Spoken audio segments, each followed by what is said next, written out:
Hoy tenemos el placer, diría la delicia, de recibir a Roberto Enríquez Higueras, conocido también como Bob Bob, escritor, guionista y colaborador en la televisión como en la radio. No es una persona que suele morderse la lengua cuando habla o escribe. Entre 1998 y 2023 publicó 8 obras literarias, entre las que podemos citar Monzos o la última obra, Días Semitricos.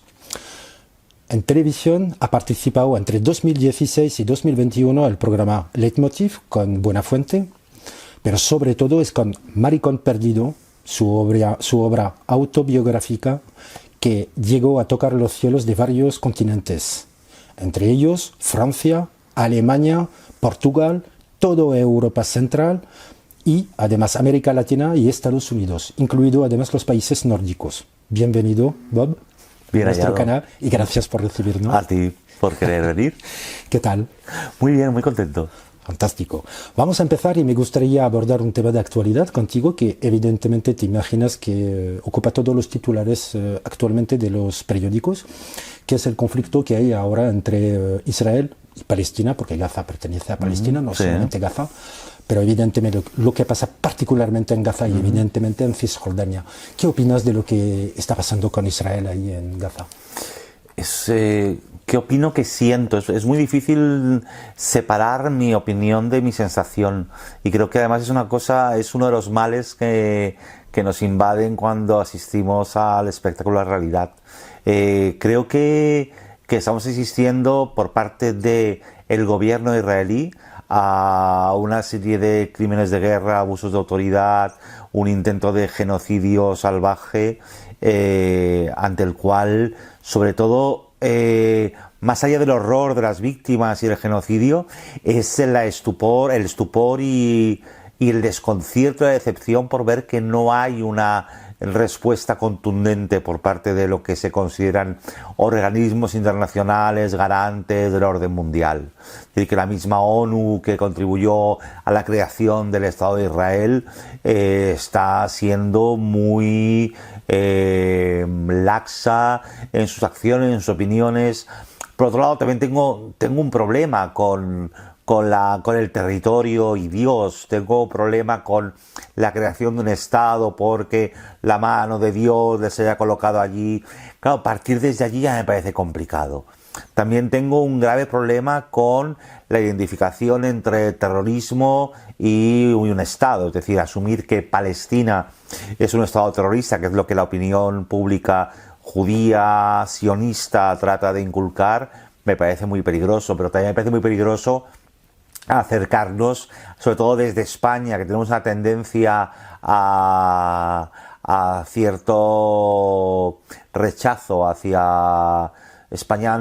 Ha sido ante muchísimo tiempo un país hostil a lo judío, y de hecho, entonces yo estoy absolutamente espeluznado porque no sé cuál es la solución.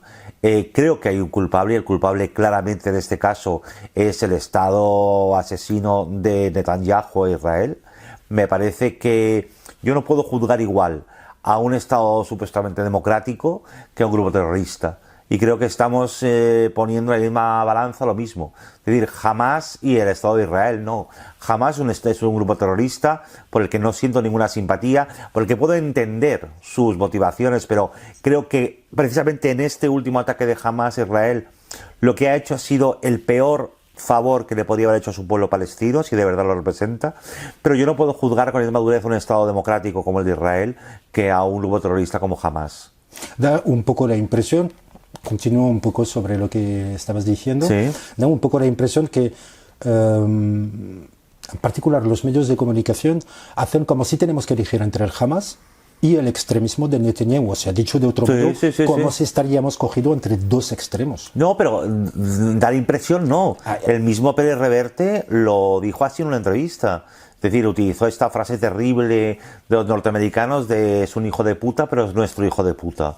Entonces sí, la sensación es, si tenemos que elegir entre los excesos genocidas de un Estado supuestamente perdón, No pasa. de un Estado supuestamente democrático y un grupo terrorista islámico, no olvidemos eso también, que hay un componente de islamofobia muy importante allí, y además pobre, O sea, aquí hay muchos componentes, pero la pobreza y la islamofobia forman parte, por mucho que queramos hacer que no. Entonces sí, hay esta sensación de, bueno, sí, pero es que Israel, al fin y al cabo, es uno de los nuestros. Que yo creo que también habría que replantearse la pertenencia de Israel a nuestro entorno democrático después de tantos años de abusos y barbarie. No sé realmente si en este club las reglas incluye todas las barbaridades que ha cometido Israel. Hay algo un poco extraño, o sea, como una velocidad, una justicia con dos velocidades, en el sentido de que Putin, que invade a Ucrania, que ha hecho todas las exacciones que han hecho ahí en Ucrania, eso sí que tiene la Corte Penal Internacional detrás, mientras que el señor Netanyahu parece que le están aplaudiendo. Sí, pero los dos siguen en su sitio. Me da igual, es decir, sí, Putin ha habido una reacción, incluso una sobreactuación frente a Putin, pero Putin sigue en su sitio, en su casa y en su despacho. Lo mismo que Netanyahu. Creo que además el gran problema es que son dos líderes, pero esto ya lo sabemos en la historia contemporánea. Cuando los líderes son cuestionados interiormente y corren riesgo incluso de cárcel, como el caso de Netanyahu, lo que hacen es buscar un enemigo exterior para aunar voluntades. Y Putin vive en esto constantemente, vive en un país en constante destrucción y derrumbe. Entonces a él le ha tocado Ucrania, porque ha decidido erigirse. También hay un problema con esos dos líderes, tanto Putin como Netanyahu, es hasta qué momento deciden erigirse en salvaguardas de un orden mundial que funciona solo en su cabeza. Exactamente. ¿Qué piensa de la reacción que ha tenido el gobierno español en el tema con Israel? Me parece que el gobierno español ha tenido una reacción muy tibia. Me parece que siempre, sobre todo desde que está Pedro Sánchez tiene una cosa fantástica, y es que siempre parece que se adelanta a los demás en cuanto a declaraciones de sentido común, sensatez e incluso socialdemocracia fina y yeye, pero en cuanto le toca actuar, todo se para y todo se diluye. Es como que es el mejor sacando la cara el primero, pero luego cuando depende de que firmar no está allí. Pero esto lo vivimos en el caso, por ejemplo, del barco de Open Arms, cuando él abrió los puertos y demás, y sin embargo luego vimos lo que pasó en la valla de Melilla. Entonces creo que, bueno, tiene esa especie de creo que tiene mejores asesores de comunicación que asesores de política. ¿Piensa que España debería llamar a consultar a su embajador en Israel? Obviamente, sí. Es más, lo que no sé es cómo no lo hizo después de esa carta que envió atacando a parte del gobierno, de miembros de Sumar y Unidas Podemos, después de que Ione Belarra hablara con claridad de los crímenes de guerra israelíes. No entiendo cómo en ese momento no se le llamó consulta a esa embajadora. Vamos a seguir un poco sobre estos temas de polarización, y esta vez... Que yo no soy nada experto en esto, que parece que tienes que tener a un experto en política internacional. Yo soy un señor que opina. Ha sido un observador un poco también de lo que pasa a nivel tanto político y social en España, evidentemente, aparte del hecho de que también has entrado en la lista de Podemos en Común. Me gustaría saber un poco qué opinas sobre lo que ha pasado estos días ante la sede del Partido Socialista, con las manifestaciones que han sido organizadas por Vox y el PP. Ahí está Esperanza Aguirre como representante alto en color. Bueno, Esperanza Aguirre es solo representante de sí misma, de sí misma y de su casta aristocrática. Yo creo que hay mucha gente en el PP que no quiere que Esperanza Aguirre la represente. ¿Qué opinas de estas manifestaciones sin autorización? Me parecen un delirio.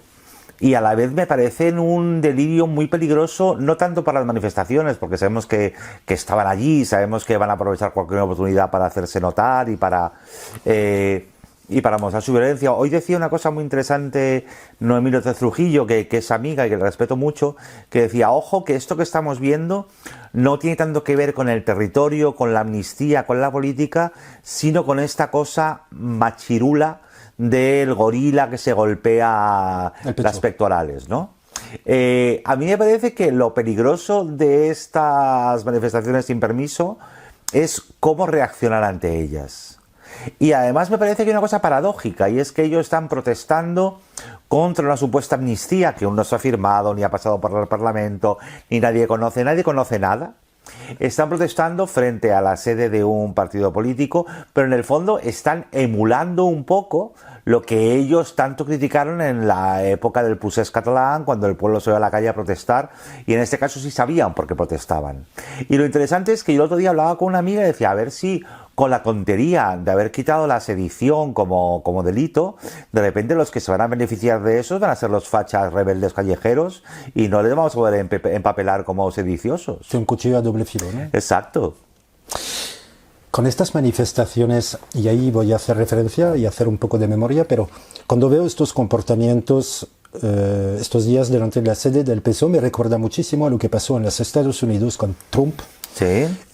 Antes de lo que pasó en el Capitolio. ¿Cree que esto es ya un preámbulo, digamos, a estos comportamientos sediciosos? A ver, creo que hay un patrón. Creo que la Internacional Fascista comparte lenguaje, estrategias y sobreactuaciones, porque no solo tiene que ver con lo de Trump, también tiene que ver con lo que pasó con Bolsonaro en Brasilia, tiene que ver con esa actitud que ellos toman a la hora de hacer ruido y demostrar que siempre han tenido el poder. Yo creo que hay una cosa muy positiva, y es que creo que esta reacción tiene que ver con que hay acciones, tiene que ver con que hay posibilidades de cambio y de avance. Y se oponen a ello con lo único que tienen, que es la fuerza bruta. Y pasándose la democracia y los resultados electorales y los pactos electorales por donde ellos quieren. Yo creo que forma parte de su escenificación. Otra cosa es que nos lo creamos y otra cosa es cómo los medios están respondiendo a esto. También me preocupa un poco que, por ejemplo, ayer la reacción que tuviéramos fuera el humor y la risa, porque hay un momento en el que la risa nos debilita, en el que el humor lo hace todo más soportable. Más ameno. Y yo creo que la risa está muy bien, el humor está muy bien, pero no deberíamos quitarle importancia a esta sensación de que la calle es suya. De hecho, no olvidemos que hay mucha gente que esto no lo sabe y se le olvida, que cuando Fraga, fundador de la Alianza Popular, que fue previo al PP, cuando Fraga fue ministro de Información y Turismo, Fraga fue el último, que las últimas sentencias de muerte en España las firmó Fraga, y él acuñó una frase que era: la calle es mía. Y esos señores solo están siguiendo el lema, el eslogan de su fundador, Manuel Fraga. Y ya vamos a seguir un poco sobre esta línea, hablando de Manuel Fraga, homófobo en el alma, desde siempre, con unas homófobo, él y su hermana. Yo tengo una historia muy bonita que además sale en mis diarios, mis días simétricos. Yo hubo un tiempo en el que trabajé en un supermercado en Cercedilla, en la Sierra de Madrid, en La Caja. Y entonces un día una señora me entregó una carta. Y entonces en la carta esa señora me decía que, sintiéndolo mucho, porque ella veraneaba en Cercedilla, que ella era una clienta habitual de nuestro supermercado, porque los precios eran muy buenos para su numerosa familia, etcétera, pero había descubierto que vendían preservativos junto a la caja. Tras pedir que los quitaran y no hacerlo, ella decidió que, dada sus creencias religiosas y sus convicciones, no podía seguir comprando en ese establecimiento. Firmado Margarita Fraga Iribarne. Yo tengo guardada esa carta porque me pareció un regalo de la vida. Tengo guardada así, escaneada y todo. Pues vamos a tirar un poco por ahí, justamente porque este conservadurismo todavía heredado, como para hacer entender que todo ha quedado atado y bien atado. Hemos visto estos últimos meses entre los gobiernos de PP y Vox que han tenido algunos comportamientos que va a seguir un poco lo que estábamos hablando sobre estos puntos en común entre Bolsonaro, Trump, Abascal y lo que está pasando en España. Orbán. Que en cuanto a la alianza entre el PP y Vox, hemos visto lo que pasa en algunas comunidades, empezando por la censura, en el teatro, en el cine, porque se besan dos chicas o dos chicos. Sí. No olvidemos José Antonio Martín Payín, que fue censurado en la Universidad de Valladolid cuando iba a hablar sobre la extrema derecha, ¿qué le parece todo este ambiente y sobre todo la pasividad que hay alrededor, que es un síntoma bastante peligroso, inquietante diría? Pues yo tengo sensaciones encontradas. Por otro lado, me parece muy grave lo que está pasando con la censura, con esta manipulación, con quererse apropiar de la educación y evitar que se traten asuntos como la educación sexual, etcétera. Pero por otro lado, tengo la sensación de que ellos consideran que estos son miguitas que nos lanzan para que nos entretengamos, mientras se quedan con todo lo gordo, que es la sanidad, la privatización de los servicios públicos, etcétera. Entonces, no sé si a veces estamos valorando, sobreventilando y dándole demasiado foco a estas cosas que son importantes, pero mientras tanto van haciendo otro importante: residencia de ancianos, cuidados, es decir, acabar con todo lo que no consideran un tejido productivo que les haga forrarse. De hecho, hablando con unos amigos, ellos me decían, mira, todo esto de la ultraderecha tiene que ver con el cambio climático. Es decir, no es verdad que sean negacionistas del cambio climático. Saben que el apocalipsis climático está aquí y asumen que están viviendo los últimos años para trincar todo lo que puedan. Y entonces lo van a hacer, y por eso quieren ocupar todos los lugares, porque saben que queda poco, porque los recursos se agotan, porque las posibilidades y entonces necesitan estar en el poder para llevarse lo poco que queda y arramplar con ellos, porque los mismos que no creen en el cambio climático y que lo niegan son los mismos que tienen búnkeres en Extremadura, que se han montado sus vidas para cuando no haya agua, etcétera. Entonces tengo la sensación de que estamos hiperventilando frente a cuestiones que son muy importantes, que tienen que ver con nuestra libertad, con nuestros derechos, con nuestra identidad, pero mientras nos están robando algo que es más importante, que es nuestra vida. De acuerdo. Sin embargo, Feijóo dejó claro que si llega al gobierno hay muchas cosas que va a derogar, empezando por el matrimonio gay y el aborto también, que quieren endurecer las leyes. Quiero decir, nos pueden enseñar la luna y nosotros como tontos mirar el dedo. Sin embargo, sus amenazas en cuanto al nivel político son muy serias. Y viendo lo que está pasando ahora, es muy probable que Pedro Sánchez forme gobierno. ¿Qué pasaría en caso de que se vuelven a convocar elecciones y que gane Feijóo? Porque en su programa, quiero decir, sí, entre la censura y los otros temas que quieren tocar, hay un verdadero riesgo, ¿no? Sí, hay un riesgo auténtico, pero de todo lo que he dicho antes, todo junto. Es decir, los derechos sociales, la identidad, pero también los derechos públicos, la vida, la educación, la sanidad, los recursos, la vivienda. Pero no sé hasta qué punto entienden el país que pretenden gobernar. No sé hasta qué punto entienden que hay cosas que ya no pueden ir hacia atrás. Yo tengo esa sensación de que es muy difícil que eso pueda ir hacia atrás. Y además, de hecho, la composición de este posible nuevo gobierno, los pactos, muestran en números claramente que no hay una intención de recesión. Que no creo que sea un regreso hacia atrás, sino una intención de contener los avances. Y cuando se esfuerzan tanto en contener los avances es porque probablemente no lo vemos porque nos parecen muy pequeños, pero probablemente estamos avanzando más de lo que creemos. Creo que tienes razón en esto, porque por ejemplo el matrimonio gay, al principio cuando se veían los discursos de los miembros del Partido Popular, hoy en día, bueno, es muy difícil encontrar a alguien poniendo en duda, por ejemplo, el matrimonio homosexual. Esto sí que es cierto. Claro. Las cosas avanzadas, bueno, mismo si creo que Feijóo ahí es un poco demagogo diciendo que va a derogar la ley del matrimonio. Es que no tiene sentido que él derogue esa ley. No tiene ningún sentido porque además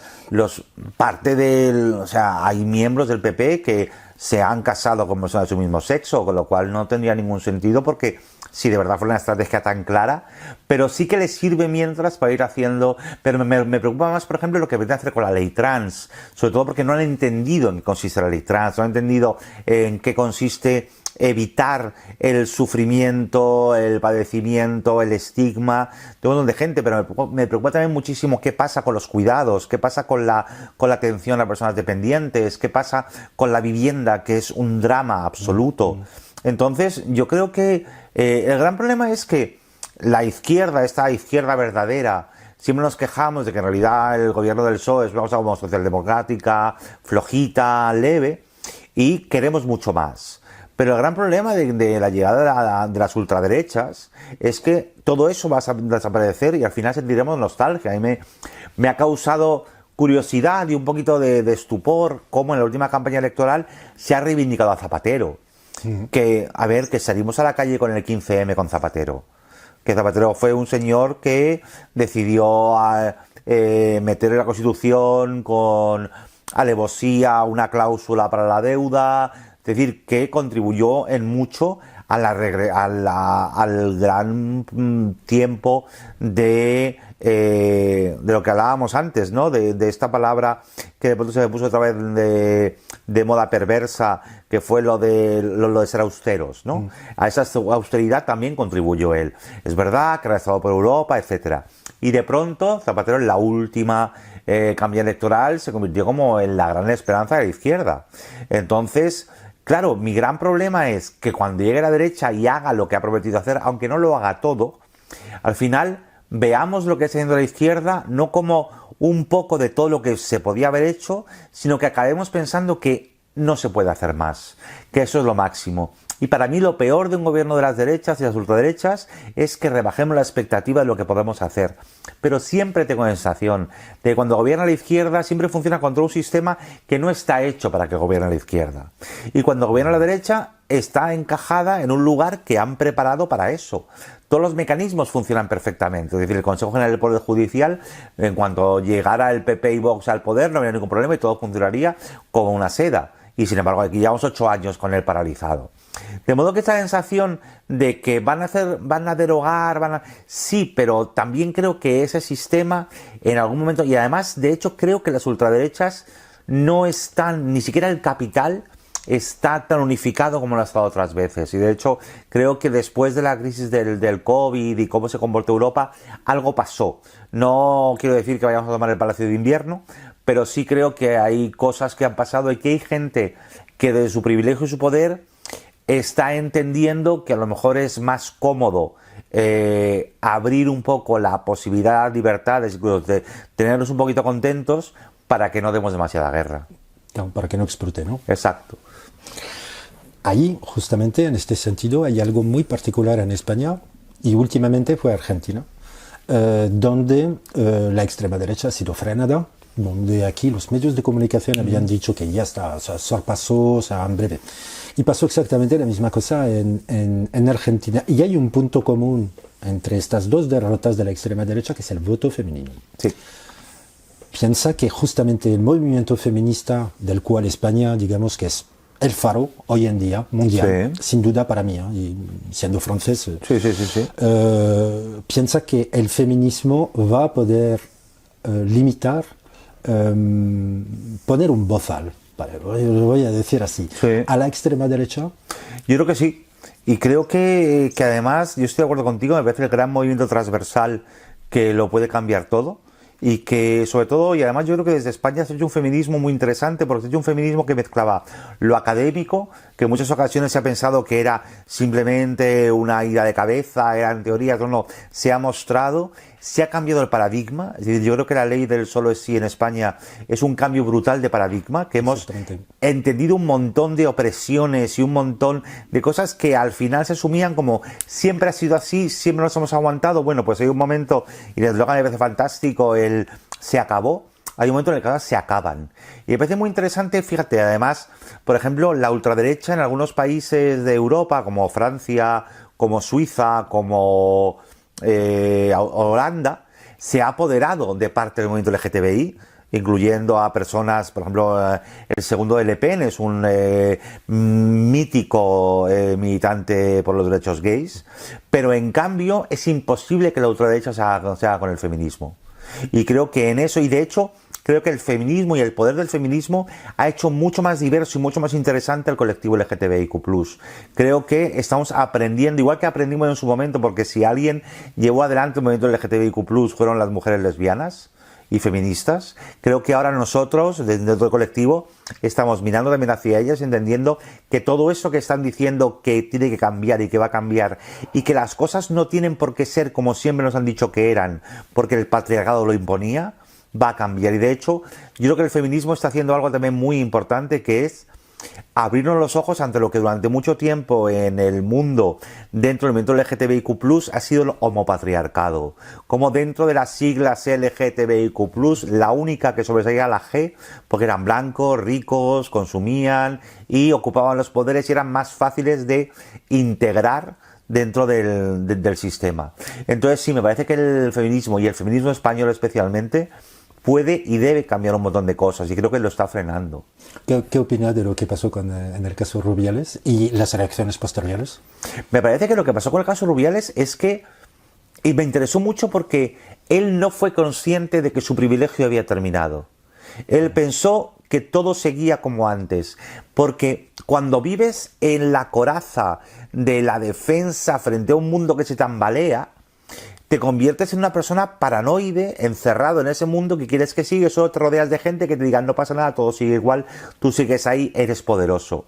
Y no se dio cuenta de que, porque además el caso de Rubiales, lo interesante fue que lo grave no fue tanto el beso a Jenny Hermoso, que fue muy grave y que se vio, pero eso lo podían haber parado, de hecho lo intentaron con vídeos, contra imágenes, pero el día que él da ese discurso vomitivo frente a todos, cuando todo el mundo pensaba que iba a dimitir y habló del falso feminismo, etcétera, ahí vino la reacción.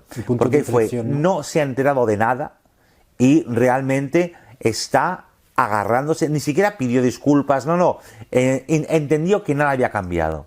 Y le demostraron que todo había cambiado y me pareció muy importante, y sobre todo me pareció muy importante en un mundo como el del fútbol y el del fútbol femenino, que además ha demostrado que le ha dado 1000 vueltas en cuanto a discurso, en cuanto a conciencia, en cuanto a diversidad y en cuanto a responsabilidad al fútbol de hombres, con otro elemento que para mí es muy importante, y es el papel fundamental que ha jugado el sindicato. El sindicalismo, que en España parecía muerto, de repente, gracias a las jugadoras de fútbol femenino, ha demostrado que hay un sindicato detrás que las une y en el que van todas a una. Y además eso se juntó con el poder de los sindicatos de actores, guionistas en Estados Unidos, que de pronto pusieron sus reglas, que de hecho, si alguien puede hacer que las cosas no avancen en la dirección horrible, porque yo, por ejemplo, yo ahora tengo conflictos con el progresismo, porque es que a lo mejor el progreso es la inteligencia artificial robándole su vida a los actores, es que a lo mejor el progreso es la esclavitud, es que a lo mejor entonces a lo mejor soy más conservador de lo que pienso, porque a lo mejor soy conservador de una sociedad igualitaria, etcétera, con lo cual ya el progresismo per se no es una palabra positiva, sino que tiene muchas lecturas, ¿no?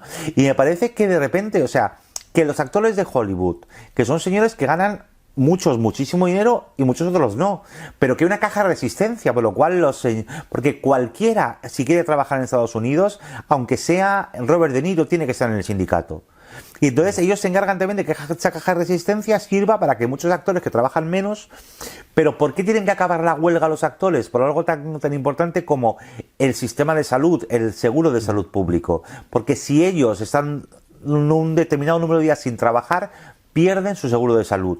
De modo que pierden su posibilidad de vida. Entonces, todo esto me parece que es muy interesante, cómo nos va enseñando que las cosas, además, al final no se pueden hacer de modo individual. O sea, que has visto un resurgimiento del sindicalismo. Sí, sí, creo que hay un nuevo sindicalismo que a mí me congracia con la humanidad. ¿Y qué opina de las reacciones de los futbolistas hombres después de esto? Porque ha habido muy pocos futbolistas muy hombres. Pocos, salvo Borja Iglesias y uno más. A ver, me parece que es que en realidad son muñecos. O sea, nos hemos dado cuenta de que los futbolistas no son humanos, son muñecos que están en manos de sus patrocinadores, pero es lo mismo que ¿por qué no hay ningún futbolista gay en las ligas? Porque tiene que ver con que no son dueños ni de sus cabezas, ni de su marca, ni de su imagen. Son muñecos, son logotipos que se mueven y juegan al fútbol, pero no tienen nada más. Y entonces no arriesgan, seguramente porque ni siquiera han pensado en ello porque no les hace falta, porque han entrado desde muy pequeños en una maquinaria de triturar carne en la que tienen que continuar. Y también es verdad que yo no esperaba nada de ellos, ¿eh? O sea, a mí lo que me sorprendió es cuando la gente empezó a indignarse ¿y los judíos qué dicen?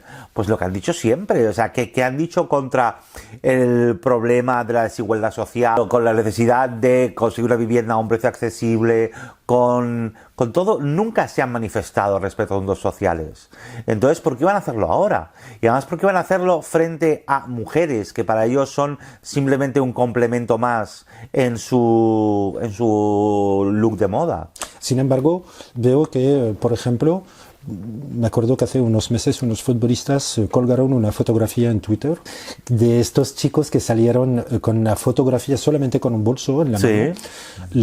La cantidad de ataques que han recibido, quiero decir, todavía este tema de la comunidad gay dentro del fútbol, particularmente dentro del fútbol, es una situación de pesadilla, quiero decir, porque se ve que ser homosexual en el fútbol hoy no es algo. Hemos hablado de las mujeres. Me gustaría conocer un poco tu punto de vista sobre esta situación que puede tener la comunidad gay en el mundo del deporte, porque... Primero, yo no creo que haya comunidad gay o que hubiera comunidad gay dentro del fútbol profesional masculino, porque la comunidad tiene que tener un componente ideológico y de sororidad y de compañerismo. Claro, en ese caso habría homosexuales, porque además el fútbol es algo muy individual, muy individualista y muy neoliberal turbocapitalista, con lo cual sí podría haber maricas homosexuales dentro de equipos de fútbol. Pero claro, hablamos de lo de antes, es que realmente ellos no son dueños de quienes son, es decir, que de hecho ni siquiera se consideran gays, o sea, puede que le gusten los señores, pero está en un entorno en el que lo hipermasculino, lo supermacho, todo esto funciona y vende. Entonces yo entiendo como política comercial que eso no funcione, porque es una manera también en que las marcas tienen que posicionarse, y además hay que tener en cuenta una cosa, donde ahora mismo más valor tiene el fútbol es en lugares tan homófobos como es Oriente, Qatar, Arabia Saudí, sí, Abu Dhabi, más vale que no... Claro, China. Entonces, simplemente por los patrocinadores, o sea, yo creo que es que además ni siquiera lo deciden. Alguien les dice, es que ¿cuánto cuesta decir que eres gay? Y yo también tengo que decir una cosa, yo no voy a exigirle heroicidad a un señor que gana 800 millones de euros, porque bastante tiene con ganar 800 millones de euros en 5 años como para que yo le exija que sea un héroe. Pero forman parte de un mercado en el que han decidido participar. Y tú participas en ese mercado y asumes cuáles son las consecuencias. Entonces, ¿serviría de algo, creo, para la comunidad LGTBI que hubiera un jugador abiertamente homosexual? Mira, pues puede que sí, pero también estaría muy bien que hubiera un jugador abiertamente comunista, también estaría muy bien que hubiera un jugador abiertamente igualitario. Eric Cantona, ya... Claro, Eric Cantona, pero ya no juega. Ya no juega. Claro, sí, también da hostias. Pero sigue hablando. También da hostias a nazis, pero ya no está en activo. Pero a eso me refiero, es decir... sí. Claro, es decir, seguiría siendo tan transversal el fútbol, no lo sé, es muy complicado, ¿no? Muy complicado después. Y a la vez también es un juego muy perverso. Por un lado es... Aquí no admitimos a gente como tú, con lo cual, creo que fue Iker Casillas el que dijo una vez que no había gays en el fútbol porque los gays no quieren entrar en un equipo de fútbol porque saben que no es su sitio y no se sienten cómodos. Obviamente han conseguido que no sea así. Pero por porcentaje, claro que tiene que haber futbolistas que coman pollas. Otra cosa es que les compense. Claro, porque eres una marca. Eres una marca y te están pagando para serlo. Vamos a pasar a otro tema y vamos a pasar en uno de tus dominios, que es la televisión. Buah. Dado que has sido crítico de televisión, y me gustaría muchísimo conocer tu punto de vista sobre algunos programas. Y uno en particular, empezamos por uno que es El Hormiguero, que desde mi punto de vista ha conseguido dentro de un cierto aspecto a blanquear la imagen de Santiago Abascal y de la extrema derecha, dándole más, digamos, popularidad. Me gustaría saber qué opinas de este programa y de Pablo Motos. A ver, yo del Hormiguero opino que es un formato increíble, o sea que funciona después de muchos años, sigue funcionando, no entiendo para quién, porque a mí es un programa que me irrita profundamente, pero es un buen formato, que funciona muy bien, un formato donde además el presentador Pablo Motos está en imagen todo el tiempo, o sea no hay ni un frame donde él no aparezca, que eso también me parece maravilloso, Y en cambio, pese a ese éxito, la gente le odia, o hay mucha gente que le aborrece, que eso debe ser muy duro para él. Que blanquea, sí, porque juega eso. Es que hay una cosa muy, muy terrible en la tele en general, y es que para todos los públicos significa que entra toda la barbarie. Pero solo es decir, para todos los públicos no significa que entre un mensaje capitalista. Eso excluye un programa de todos los públicos. Le decía mi amigo Paco Tomás, y me gustaba mucho su reflexión, y era que cuando se hablaba de extrema derecha, en los programas se hablaba de pluralidad. Cuando se hablaba desde la izquierda, se hablaba de dogma, de estáis, ¿cómo se llama la palabra? Ay, siempre se me olvida esta palabra, lo que hacen en los colegios, bueno, estáis educando a la gente, estáis metiendo ideas locas en la cabeza, comunismo, pero es muy curioso, sin embargo, la extrema derecha se considera pluralidad. La izquierda, o pensamientos de izquierda, dogmatismo. Se considera dogmatismo. Entonces, yo creo que el hormiguero ha entendido muy bien eso. Y además es que a Pablo Motos eso es lo que le gusta. Porque él sabe que ahí es donde está el dinero. Es que al final la cuestión es follow the money. Es decir, Pablo Motos hace un programa para hacer dinero. Antena 3 hace un programa para hacer dinero. Está claro. Y al final, con quien puedes jugar es con un personaje como Abascal, a quien conviertes en alguien cercano, amable, que se relaja y que está ahí. Pero ahora el gran problema no es es que a Pablo Motos ya no le hace falta a Abascal para tener un programa de ultraderecha. Ya su propio discurso se ha convertido en ultraderecha. Su propio discurso es profundamente reaccionario. Su propio discurso es las cosas tienen que ser como son, que hay que ver, Pedro Sánchez, a mí no me representa, me da vergüenza ser español. O sea, lo más increíble es que ya Pablo Motos funciona solo sin que le tenga que dar combustible Santiago Abascal. Sin filtro. Sin filtro, pero porque no le hace falta. Porque es verdad que mucha gente puede discutir esto, pero sigue teniendo una audiencia estupenda en su cadena, con lo cual a él lo que busca es que haga dinero. Y no solo tiene mucha audiencia, porque si un programa con un presentador de izquierdas tuviera esa audiencia, probablemente generaría tantos problemas en el accionariado que lo de menos sería el dinero y preferirían quitárselo del medio para no tener problemas. El gran asunto con Pablo Iglesias, con Pablo Motos, es que a la gente a la que se supone que disgusta y podría dar problemas, no le importamos a nadie. O sea, que los cuatro rojos que nos quejamos de que Pablo Motos es un facha, no somos importantes, no estamos en consejos de administración. Pablo Motos es un formato, después hay otro formato y es una pregunta que he hecho a Nieves con Costrina también. ¿Y Ferreras? ¡Guau! Ferreras es otro formato, ¿eh? Sí, Ferreras es un formato de sí mismo. Muy americano, es un formato muy americano. Y Ferreras entendió una cosa muy importante en un momento, y es que se podía hacer periodismo del corazón con política. Se podía hacer tertulias de gritos, de corazón, de cosas superficiales, de sensacionalismo brutal, con música de fondo, etcétera. Creo que lo que Ferreras debería dejar de hacer es llamar a su programa periodismo. Es espectáculo. Y es un espectáculo ideologizado, que te puede interesar más o menos, pero es eso simplemente. ¿Y lo que pasó con Pablo Iglesias? Lo que pasó con Pablo Iglesias, yo tengo la sensación de que me falta mucha información. ¿En qué sentido? Yo creo que por las dos partes me falta que me cuenten cosas. ¿A tal punto? Sí, yo creo que en un momento Ferreras y Pablo Iglesias funcionaron muy bien como tándem. En algún momento dejaron de funcionar. Pero también creo que ese supuesto escándalo de voy con ello, tal, no sé qué, me parece una falta absoluta de principios, pero a la vez me parece que forma parte de un juego al que ya había jugado antes. ¿Hablas de Ferreras o hablas de...? Hablo de los dos. De los dos. ¿Qué opinas hoy de Canal Red, que ha lanzado Pablo Iglesias? Que a mí me caen bien, me parecen simpáticos. Creo que fue una respuesta, sobre todo, justamente sí, ha sido una reacción muy interesante de parte de Pablo Iglesias y todo su equipo, sí. Todo lo que le... Pero también les diría que ya que tienen pasta, que hagan periodismo. O sea, ¿crees que no hacen periodismo? No, hacen periodismo con el periodismo de los demás. Entonces, espera, Pablo, que te quiero mucho. Que estáis forraos, que hagáis reportajes buenos, que sacáis noticias, no os pongáis ahí a criticar que si uno dice, que si otro dice, porque esto no es corazón corazón.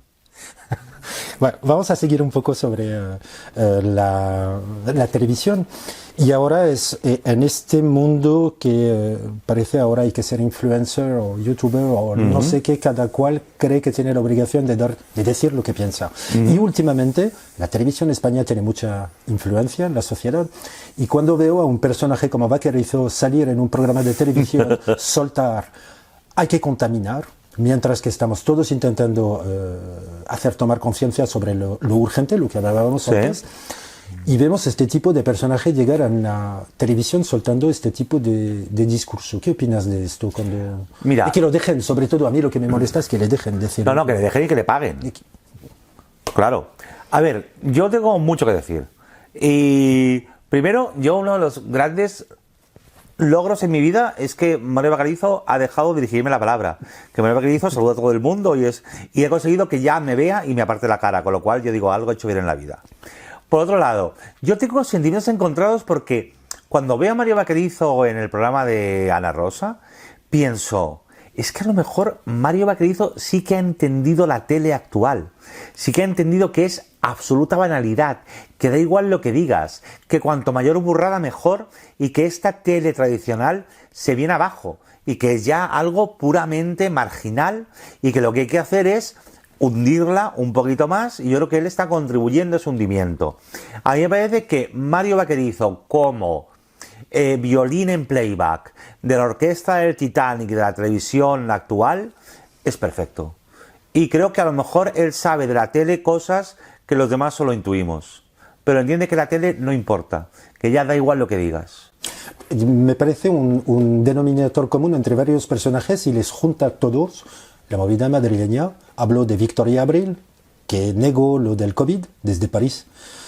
Hablo de Bosé, Miguel Bosé, también sobre lo de la vacuna. Hablo de Alaska, hablo otra vez del Vaquerizo. Da la impresión... Pero Vaquerizo llegó tarde a la movida madrileña, ¿eh? Vaquerizo se subió al carro mucho después, él no la vivió. Lo que quiero decir es que veo en esta generación donde ha habido algunas personas que son hoy en día, ¿cómo decir?, estatuas enormes en el mundo de la cultura. Hablo de Almodóvar particularmente, hablo de Penélope Cruz, que digo más tarde, pero Almodóvar es un titán. Sí, pero por ejemplo el discurso de Almodóvar a mí me parece impecable en cuanto a todo esto. No, es que justamente no tiene nada que ver con este discurso, me permito de calificar de casposo, del otro lado. O sea, no tiene estrictamente nada que ver, pero veo una parte de esta movida, de estas personas, que los españoles, o sea, Miguel Bosé está diciendo unas cosas que... Sí, pero vamos a ver que Miguel Bosé ha sido toda la vida un pijo que tenía cortijo y de repente ha fundado su carrera porque había mucha pasta, porque te podían pagar una portada dibujada por Andy Warhol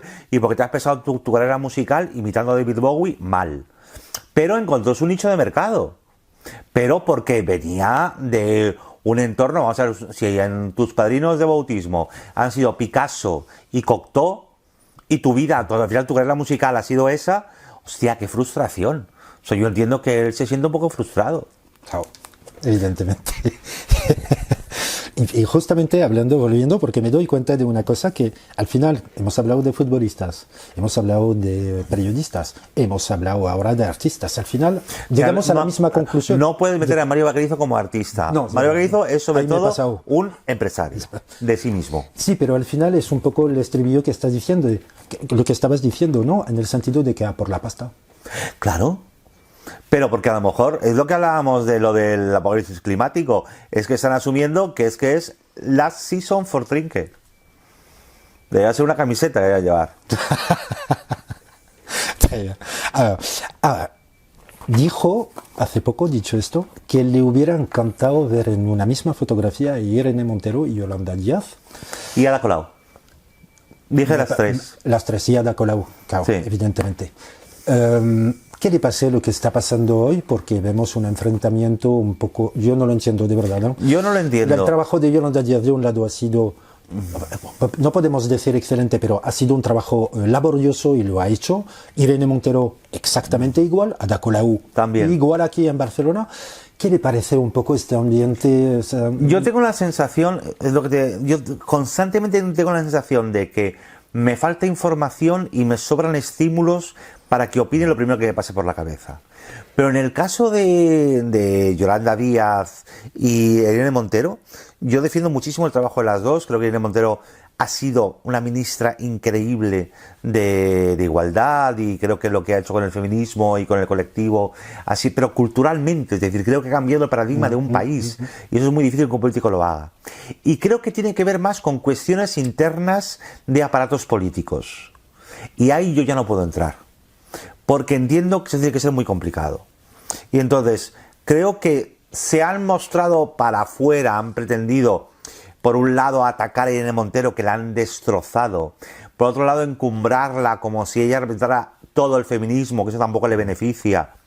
Pero creo que en el asunto de Sumar, de Podemos, Irene Montero, Yolanda Díaz, creo que hay tensiones de política interna y de gestiones de aparato de partido que yo ni sé ni conozco, y algún día nos enteraremos y seguramente ninguna tiene razón, pero a la vez seguramente es imposible que estuvieran juntas.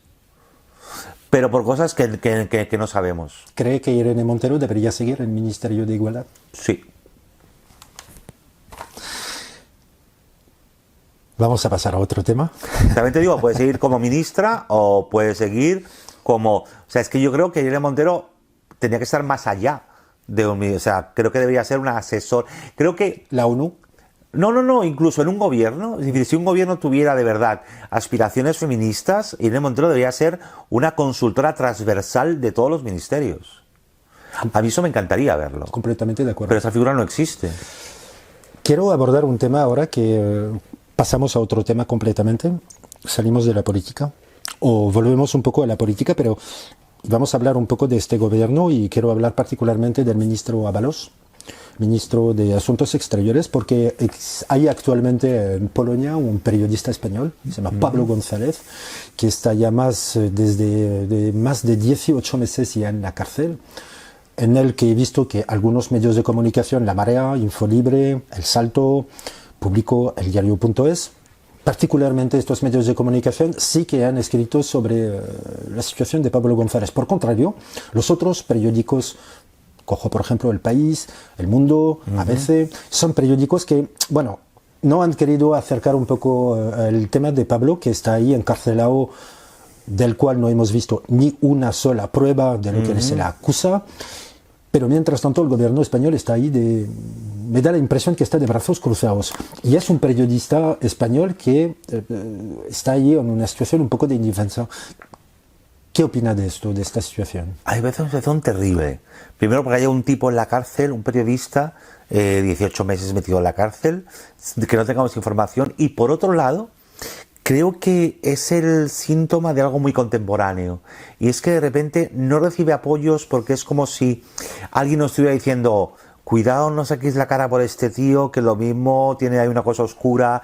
Y fíjate, cuando dices el ministro de Exteriores, toda actitud pasiva, puede ser, o a lo mejor él mismo es víctima de alguien que le dice desde Polonia: oye, cuidado, que es que no sabéis lo que hay. Vale, enséñame lo que hay.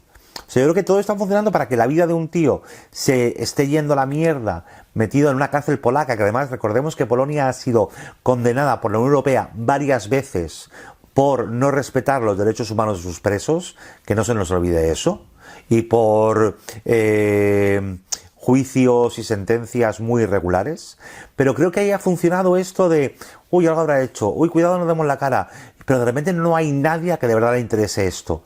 Y no hay nadie que le interese porque es que a lo mejor a nadie le interesa un periodista. Por otro lado, y tengo que decir una cosa muy naif, yo no sabía que en el año 2023 alguien pudiera ir a la cárcel por espía. Es que lo de ser espía y que te encarcelen, es que me parece súper antiguo. No sé, pero... y ahí la cosa es un espía. Es que me parece como muy antiguo ser espía. ¿Cómo el Estado español, como el gobierno español, puede aceptar que encarcele a uno de sus conciudadanos sin prueba? Y creer... Y creer unas palabras que no tienen tampoco pruebas, porque si tuvieran pruebas las tendrían que mostrar. Es que no lo entiendo, pero por otro lado también se ha jugado mucho con no, él nació en Rusia, no, o sea, en realidad es un desinterés y un abandono que además está promoviendo que no haya apoyos.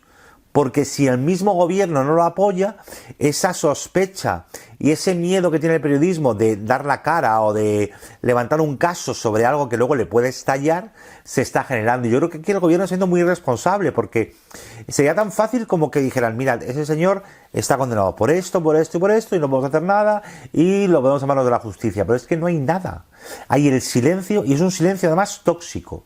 Es un silencio profundamente tóxico, y recordarlo, y que hay mucha gente en redes y gente en medios muy respetables que recuerdan el tiempo que lleva Pablo González en prisión, pero cada vez es más minoritario y cada vez es menos importante, pero a la vez se están necesitando periodistas en Palestina todos los días, con lo cual es que a lo mejor también nos hace reflexionar sobre qué lugar queremos que ocupen los periodistas. Es que un Estado realmente democrático debería estar dando la cara por un periodista de su país. Da un poco de miedo porque justamente la Comunidad Europea, muy en relación con el caso de Pablo González, por ejemplo, hace unas pocas semanas en Francia detuvieron a una periodista durante 10 horas. Sí.